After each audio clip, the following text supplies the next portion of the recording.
Hello everyone. इस video में हमें स्टार्ट करना है the unlawful activities prevention act. तो शॉर्ट फॉर्म में यूएपीए भी बोलते हैं। 1967 का ये एक्ट है। अब एक्ट को पढ़ने से पहले इसके बारे में जान लेते हैं क्या एक्ट है। तो एक्ट का नाम है अनलॉफुल एक्टिविटीज प्रिवेंशन एक्ट। जैसा कि मैंने बता दिया, यूएपीए भी बोलते हैं इसको शॉर्ट फॉर्म में।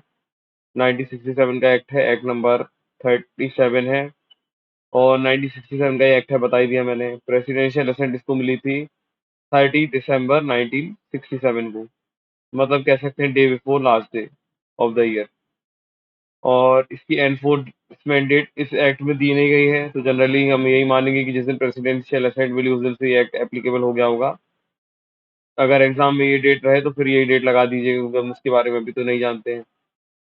तो चैप्टर कितने हैं टोटल? 7 चैप्टर्स हैं। सेक्शंस हैं टोटल 53। 4 इसमें शेड्यूल दिए गए हैं। जैसे कि जो फर्स्ट शेड्यूल है उसमें कुछ टेररिस्ट ऑर्गेनाइजेशन जो गवर्नमेंट ने बताई गई हैं, तो उनको आतंकवादी संगठन मानते हैं। सेकंड बात करता है कन्वेंशन के बारे में। कन्वेंशन जो होते हैं इंटरनेशनल एग्रीमेंट्स होते हैं। और थर्ड जो बात करता है वो बात करता है सिक्योरिटी फीचर्स, जो डिफाइन करते हैं high quality counterfeit Indian currency note. तो कुछ सिक्योरिटी फीचर्स बताए गए हैं जो high quality counterfeit Indian currency note करते हैं। और फोर्थ शेड्यूल में बताए गए कुछ नेम ऑफ इंडिविजुअल्स जिसको हम टेररिस्ट मानते हैं, मतलब ये टेररिस्ट गवर्नमेंट ने डिफाइन कर दिया है ऐसा। तो फोर्थ शेड्यूल में उनका नाम है। अब एक्ट को स्टार्ट कर देते हैं। सबसे पहले प्रीएम्बल देखते हैं। तो प्रीएम्बल बात करता है, an act to provide for the more effective prevention of certain unlawful activities of individual and association. तो ये एक्ट क्यों बनाया गया है कि इफेक्टिव प्रिवेंशन कर सके, मतलब बचाव कर सके अनलॉफुल एक्टिविटीज का, इंडिविजुअल की या एसोसिएशन की। और उससे रिलेटेड डील करने के लिए, टेररिस्ट एक्टिविटीज के लिए, और जो भी मैटर्स उससे कनेक्टेड हैं उनसे रिलेटेड। फिर जो सिक्योरिटी काउंसिल है यूनाइटेड नेशंस का, उसने अपने 43885, मतलब जो इतने नंबर की मीटिंग हुई थी, उसने एक रेजोल्यूशन को अडॉप्ट किया था जो कि 1373 रेजोल्यूशन था 2001 का। और ये डेट याद रखिएगा, डेट इंपॉर्टेंट है। 28 सितंबर 2001 का ये रेजोल्यूशन था। तो उसमें under chapter 7 of the charter, तो जो चैप्टर 7 था चार्टर का ऑफ यूनाइटेड नेशंस का, वो रिक्वायर करता था सारे स्टेट को कि वो मेजर्स लें कॉम्बैट करने के लिए इंटरनेशनल टेररिज्म, मतलब टेररिज्म के खिलाफ रोकथाम करने के लिए।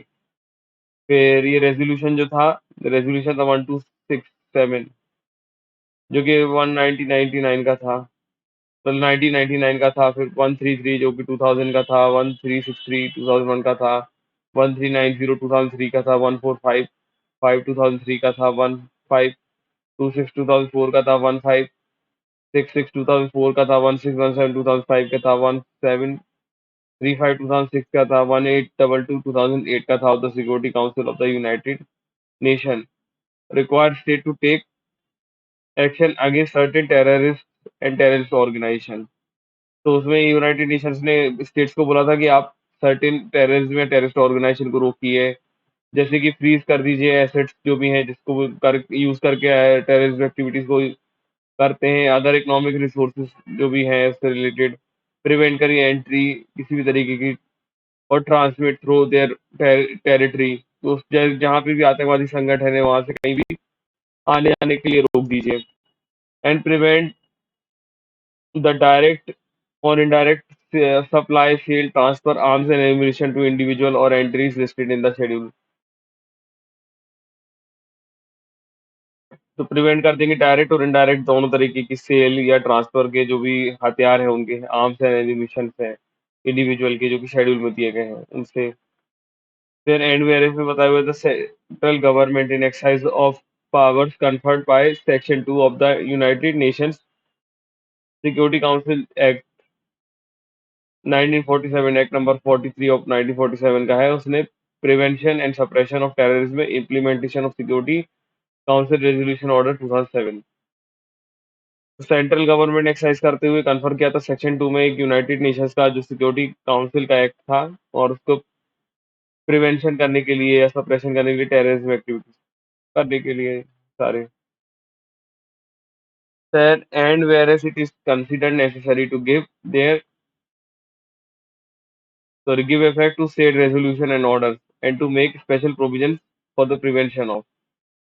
तो और जो भी उनको नेसेसरी लगता है जो इफेक्ट देने के लिए रेजोल्यूशन को, ऑर्डर्स को, जो भी उनको स्पेशल प्रोविजंस लगते हैं कि करना चाहिए प्रिवेंशन करने के लिए या कॉपिंग करने के लिए एक्ट को, तो वो टेररिज्म एक्टिविटीज मैटर्स जो भी इंसिडेंटल है कनेक्टेड है तो वो कर सकते हैं। और ये इनेक्ट कब हुआ था? तो 18th year of Republic India में ये आया था, पार्लियामेंट का इनेक्ट इसको किया था। फिर चैप्टर 1 से स्टार्ट करते हैं। अब चैप्टर 1 बात करता है प्रिलिमिनरी, उसका बात करता है short, title, extend and application. सबसे पहले एक्ट को क्या बोलते हैं? अनलॉफुल एक्टिविटीज प्रिवेंशन एक्ट बोलते हैं। 1957 का एक्ट है, एक्ट नंबर 37 है। एक्सटेंड करता है होल ऑफ इंडिया में, मतलब जम्मू एंड कश्मीर नहीं, उसमें भी लगता है ये। फिर every person shall be liable to punishment under this act for every act omission contrary to provision of which he held guilty in India. तो ये थोड़ा एक्सटेंडेड प्रोविजन है इस वाले एक्ट में। ये एक्ट सभी पे एप्लीकेबल हो जाता है। कोई भी एक्ट या ओमिशन किया एक्ट से कॉन्ट्ररी तो गिल्टी माने जाओगे इंडिया में। फिर उसके बाद एक्सटेंडेड प्रोविजन देखिए, इंडिया के बाहर भी अगर कोई person, any person who commits any offence beyond India, मतलब इंडिया के बाहर, विच is punishable under this act, तो अगर वो इस एक्ट में पनिशेबल है तो dealt according with the provision of this act, तो इस एक्ट के प्रोविजन के हिसाब से काम होगा। In same manner if is committed offence in India, जैसे कि उसने इंडिया में ऑफेंस किया हो। तो जो प्रोविजंस है इस एक्ट की वो अप्लाई होते हैं citizen of India outside India. तो अगर इंडिया के बाहर कोई भी इंडिया का सिटीजन है और कोई टेररिज्म कर रहा है तो उसके ऊपर भी एप्लीकेबल हो जाएगा। और जो पर्सन है सर्विस में गवर्नमेंट के, जहाँ पे भी वो हो, भले जैसे कोई एम्बेसीज वगैरह हम देखते हैं बाहर सर्विस करते हैं, अपने इंडिया के सिटीजन होते हैं वो, तो वो उनके ऊपर भी एप्लीकेबल हो जाएगा।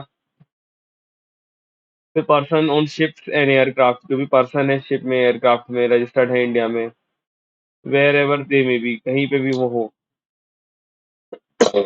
तो वो भी इसमें आ जाते हैं।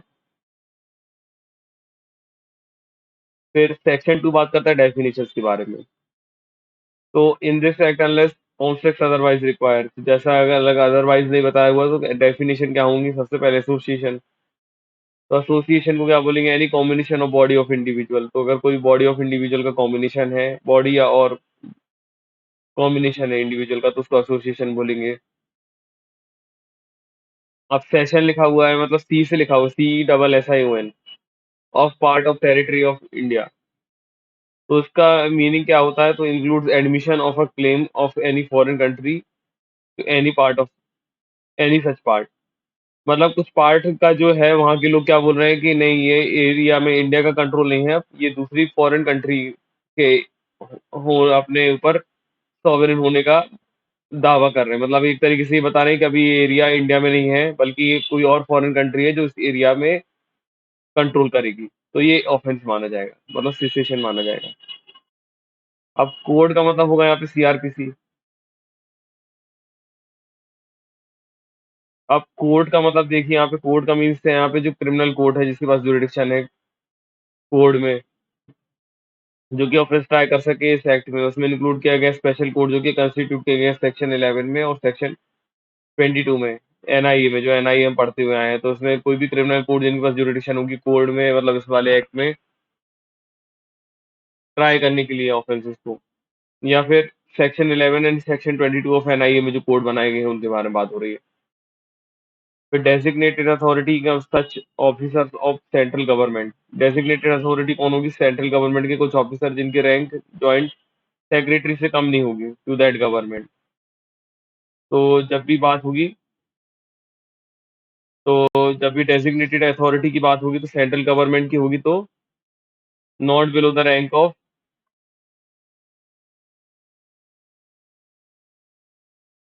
Not below the rank of joint secretary of that government होगा।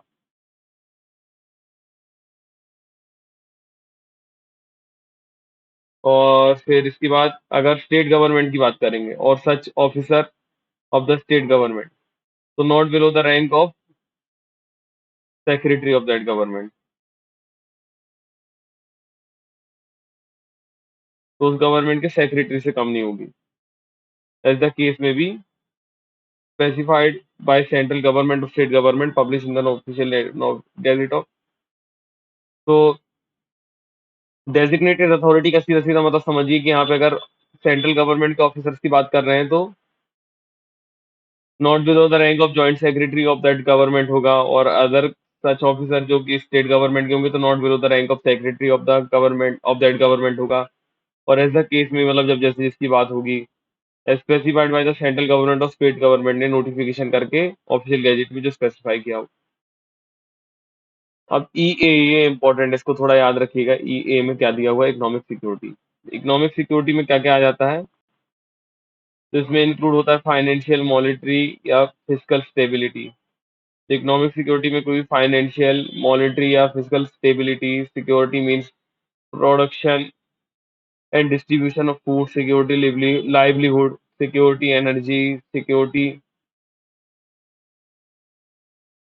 Ecological and environment security. तो इस तरीके की चीजें इकोनॉमिक सिक्योरिटी में आ जाएंगी। फिर 3 में देख लेते हैं क्या बताए हुए, कुछ अमेंडमेंट हुआ है क्या।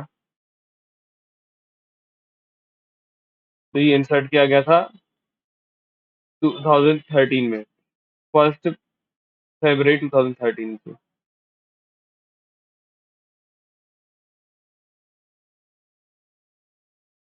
1 मिनट।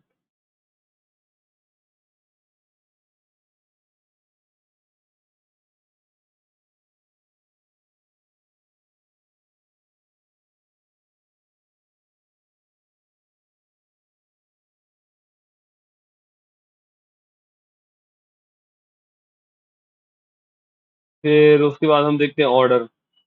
ऑर्डर में जो भी प्रिवेंशन सप्रेशन ऑफ टेररिज्म में implementation of security council resolution order 2007 का था, अमेंड किया गया है जो कि टाइम टू टाइम। ऑर्डर मतलब का यही है कि जो भी ऑर्डर होगा prevention suppression of terrorism, implementation of security council resolution order जो भी है, उसको अमेंड किया जाता है टाइम टू टाइम। फिर उसके बाद पर्सन में क्या आता है? तो पर्सन में इंडिविजुअल भी आ सकते हैं, कंपनी भी, फर्म भी, और organisation, association, body of individual whether incorporated or not.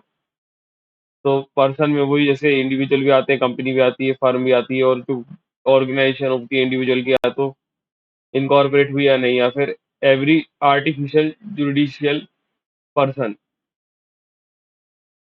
Not falling within any of the proceeding सब क्लॉजेस। और जो भी इसमें से कोई भी आर्टिफिशियल जुडिशियल पर्सन में होंगे जो कि इन डेफिनेशन में कवर नहीं हो रहे ऊपर। In every agency offence of breach owned और controlled by person falling within any of the preceding sub clause. तो कोई भी एजेंसी और अदर ब्रांच ओन जो कि कंट्रोल की जाती है पर्सन से द्वारा, तो वो भी इसमें आ जाएंगी। फिर प्रिस्क्राइब का मतलब होता है रूल्स प्रिस्क्राइब किए गए इस एक्ट में। फिर प्रोसीडिंग ऑफ टेररिज्म, तो terrorism sorry proceeds proceeds of terrorism क्या बोलेंगे, मतलब जिस चीज का यूज करके टेररिज्म किया जा रहा है उसको यहाँ पे बताया गया है कि टेररिज्म के प्रोसीड्स क्या होंगे, मतलब जो टेररिस्ट करते हुए पाए जाने पर जो चीजें बरामद की गई। तो उसमें क्या होगा? ऑल काइंड्स ऑफ प्रॉपर्टीज आ जाएंगी विच हैव बीन डिराइव्ड और obtained from commission of any terrorism act. तो जो भी किसी भी तरीके की प्रॉपर्टी, सारे काइंड की प्रॉपर्टी जो भी वेदर जैसे भी आपके पास आई हो, जो उस तरह की प्रॉपर्टी जो कि डिराइव की गई है, ऑब्टेन की गई है कमीशन ऑफ टेररिज्म एक्ट, मतलब टेररिस्ट एक्टिविटीज को करते हुए, और have been acquired through funds traceable to terrorism act. और टेररिज्म एक्ट से जो भी फंड वगैरह करके ये बनाया गया है, irrespective of a person whose name proceed are standing on in whose possession they are found। और इससे फर्क नहीं पड़ता कि respective of person whose name, की किसके नाम पे वो चीज थी, प्रोसीडिंग्स मतलब प्रोसीड और standing on whose possession they are found, कि किसकी पोजेशन से वो मिली, ये इससे फर्क नहीं पड़ता। फिर सेकंड बात करते हैं any property which is being used और intended to be used for terrorist activities और for the purpose of individual terrorist और टेररिस्ट गैंग और टेररिस्ट ऑर्गेनाइजेशन। अब दूसरी बात करता है कि कोई भी प्रॉपर्टी होगी जिसको यूज किया जाना था या यूज की गई और टेररिस्ट एक्ट करने के लिए, और या तो किसी इंडिविजुअल के द्वारा, मतलब इंडिविजुअल टेररिस्ट ने या टेररिस्ट गैंग ने या किसी टेररिस्ट ऑर्गेनाइजेशन ने की। अब एक्सप्लेनेशन देखिए, for the purpose of this act is hereby declared that the expression proceeds of terrorism include any property included to be used for terrorism।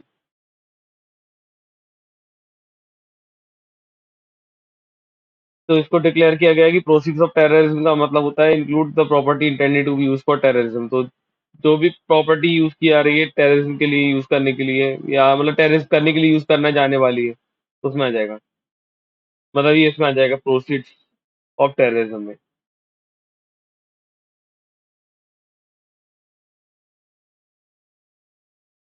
फिर एज बात करते हैं प्रॉपर्टी के बारे में, तो प्रॉपर्टी होता है means property and assets of every description whether corporal or incorporeal, movable or immovable, tangible or intangible.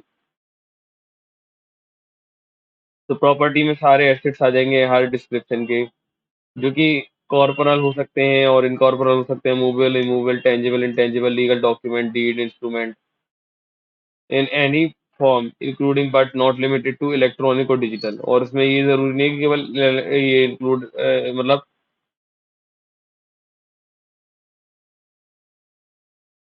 और ये मतलब लिमिटेड नहीं है सिर्फ इलेक्ट्रॉनिक और डिजिटल जो एविडेंसिंग टाइटल करते हैं। और interest in such property or assets by of bank credits travellers cheque bank cheque money order share security bond draft letter of credit cash and bank account including fund however acquired. तो किसी भी तरीके का fund जो है किस तरीके से भी आया इससे फर्क नहीं पड़ता, लेकिन वो प्रॉपर्टी में सारी चीजें आ जाएंगी। कोई भी एसेट्स है जैसे बैंक क्रेडिट्स है, ट्रेवल है, चेक्स है, बैंक चेक्स है, मनी है, मनी मतलब मनी ऑर्डर्स है, शेयर्स है, security bonds draft letter of credit जो भी है, बैंक है, मतलब कैश एंड बैंक अकाउंट है जो कि कैसे भी एक्वायर हुए। तो शेड्यूल का मीन्स है जो शेड्यूल दिया गया है इस एक्ट में। इस एक्ट में 4 शेड्यूल दिए गए, हम देख के आ चुके हैं। फिर यहाँ पे देखिए अब सेशन आ गया, सी सेशन। मतलब ऊपर सेशन देख के आए थे, सी से होता है सेशन, याद रखिएगा, बी डेफिनेशन में ही देखा था हमने। अब यहाँ पे सी सेशन आ गया, cession of a part of territory of India from the union. तो इसमें इंक्लूड होगा association of any claim to determine whether such part will remain a part of territory of India. तो ये इससे थोड़ा सा अलग है, उसमें कैसा था कि हम फॉरेन कंट्री की क्लेम को मान रहे हैं कि फॉरेन कंट्री का क्लेम है अब, और इंडिया का पार्ट नहीं है अब ये एरिया, से वहां के लोग मान रहे थे। अब यहाँ के पास यहाँ पे क्या हो रहा है कि यहाँ पे लोग बोल रहे हैं कि क्वेश्चन कर रहे हैं कि इंक्लूड एसर्शन, मतलब कुछ एक तरीके से कैसा क्वेश्चन मार्क बनाना, ऐसा अफर्मेशन देना कि of any claim to determine whether such part will remain in the part of territory of India.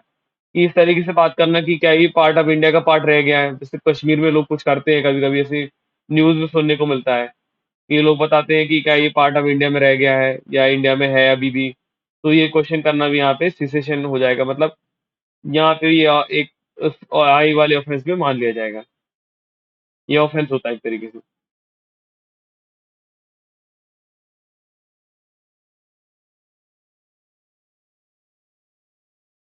फिर स्टेट गवर्नमेंट, तो स्टेट गवर्नमेंट के यहाँ पे डिफाइन किया गया कि अगर यूनियन टेरिटरी की बात होगी तो एडमिनिस्ट्रेशन एडमिनिस्ट्रेटर होगा जो वहाँ का, उसके बारे में बात होगी। फिर टेररिस्ट एक्ट, तो टेररिस्ट एक्ट को जो मीनिंग है असाइन किया गया सेक्शन 15 में, एक्सप्रेशन टेररिज्म और टेररिस्ट उसको अकॉर्डिंगली कंस्टिट्यूट किया जाएगा।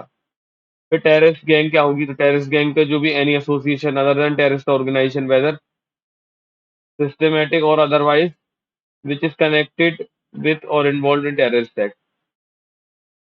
तो टेररिस्ट गैंग जो होंगी वो कोई भी एसोसिएशन होंगी अदर देन टेररिस्ट ऑर्गेनाइजेशन से।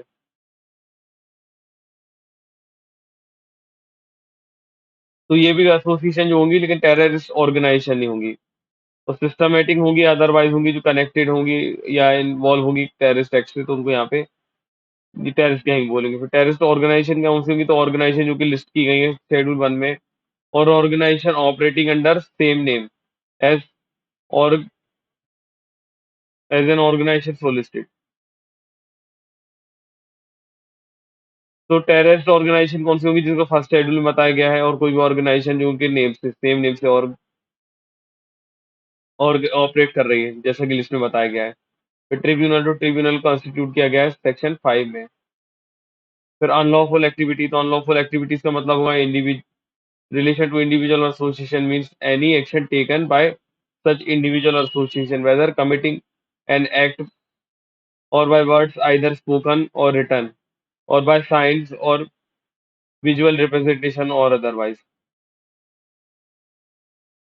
तो अनलॉफुल एक्टिविटीज का मतलब होगा कि कोई भी इंडिविजुअल या एसोसिएशन के द्वारा किसी भी तरीके का एक्शन टेकन किया गया है सच इंडिविजुअल एसोसिएशन के द्वारा, whether by committing any act और बाय वर्ड्स, या तो किसी एक्ट के द्वारा मतलब कि करके या फिर किसी वर्ड को बोल के या लिख के या फिर साइन या विजुअल रिप्रेजेंटेशन से अदरवाइज क्या कर रहे हैं वो, which is intended to support any claim or bring about any ground whatsoever the cession of part of the territory of India or secession of part of territory India from Union, which incites any individual or group of individuals to bring about such secession or secession. तो जो भी intended किया गया है, support किया गया है किसी भी क्लेम को ऑन एनी ग्राउंड, कि किसी भी तरीके से व्हाटसोएवर, मतलब इससे फर्क नहीं पड़ता कि या तो session of any part of territory of India, मतलब वही जो हम डेफिनेशन क्लॉज बी में पढ़ के आए हैं, या secession of part of territory of India जो कि डेफिनेशन आए पढ़ के आए of union, which incites any individual group, मतलब ये इनसाइट्स मतलब उकसाना किसी भी इंडिविजुअल ग्रुप और इंडिविजुअल को to bring about such secession or session.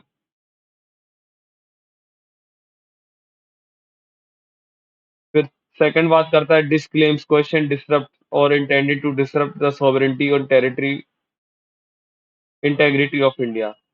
तो किसी तरीके का डिस्क्लेम मतलब अलग तरीके की बात करना, क्वेश्चन करना, डिसरप्ट करना मतलब अगेंस्ट जाना, इंटेंडेड टू डिसरप्ट या फिर उसी तरीके का इंटेंशन रखना, सॉवरेंटी मतलब जो अपने यहाँ क्या सुपीरियोरिटी है गवर्नमेंट की, इंडिया की, या फिर जो टेरिटोरियल इंटेग्रिटी ऑफ इंडिया है, मतलब जो भारत की एकता है, राष्ट्रीय एकता है, मतलब टेरिटरी मतलब स्थानीय राष्ट्रीय एकता, उसको उसके खिलाफ जाना। फिर which causes or intended to cause disaffection against India, तो या फिर कुछ कॉज करना या अपनी ऐसी इच्छा बताना कि डिसअफेक्शन है against the government, against the India, sorry against India. फिर पी बात करता है अनलॉफुल एसोसिएशन। तो अनलॉफुल एसोसिएशन में एसोसिएशन हो जाएगी जिसका ऑब्जेक्टिव है अनलॉफुल एक्टिविटी करना, विच एनकरेजेस और aid person to undertake unlawful activity और which the member undertake such activity. तो अनलॉफुल एसोसिएशन का सबसे पहले ऑब्जेक्ट है कि एनी अनलॉफुल एक्टिविटी करना, और फिर उसमें एनकरेज करना, लोगों को मदद करना, एड करना मतलब, और अंडरटेक करना ऐसी अनलॉफुल एक्टिविटीज को,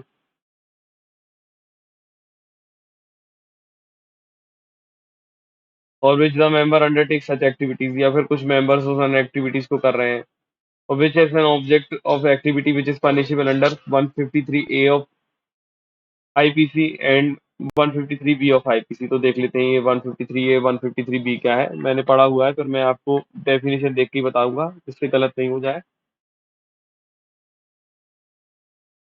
तो 153 ए बात करता है promoting enmity between different groups on ground of religion, race, place of birth, residence, language, or doing act prejudicial to maintenance of harmony। बस किसी भी तरीके से लोगों की एनमिटी मतलब लोगों में लड़ाई वगैरह या दुश्मनी को बढ़ाना कि वो डिफरेंट ग्रुप्स के हैं, रिलीजन के नाम पे, रेस के नाम पे, place of birth, residence, language, या फिर उसी तरीके की हारमोनी के अगेंस्ट कुछ भी काम करना। फिर 153 बात करता है imputation assertion reduction to national integration. तो किसी भी तरीके के ऐसे इम्प्यूटेशंस करना, मतलब ऐसे भड़काऊ बयान देना या असर्शन करना, मतलब ऐसे ही कुछ भी बोल देना जो कि प्रिजुडिशियल है अपने नेशनल इंटेग्रिटी के लिए, मतलब राष्ट्रीय एकता के खिलाफ है। लेकिन अब प्रोवाइडेड दैट में लिखा हुआ nothing contain in sub clause second shall apply to state of Jammu and Kashmir. तो जम्मू एंड कश्मीर पे ये चीजें एप्लीकेबल नहीं होंगी।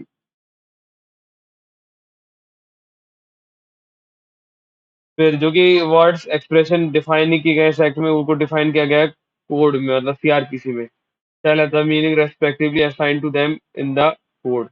तो कोड में जो भी उनको मीनिंग दिया गया है वो यहाँ पे आ जाएंगे। फिर any reference to this act, any enactment, any provision of thereof shall in relation to an area in which such enactment or such provision is not in force be construed as a reference to the corresponding law or relevant provisions of the corresponding law if any force in area।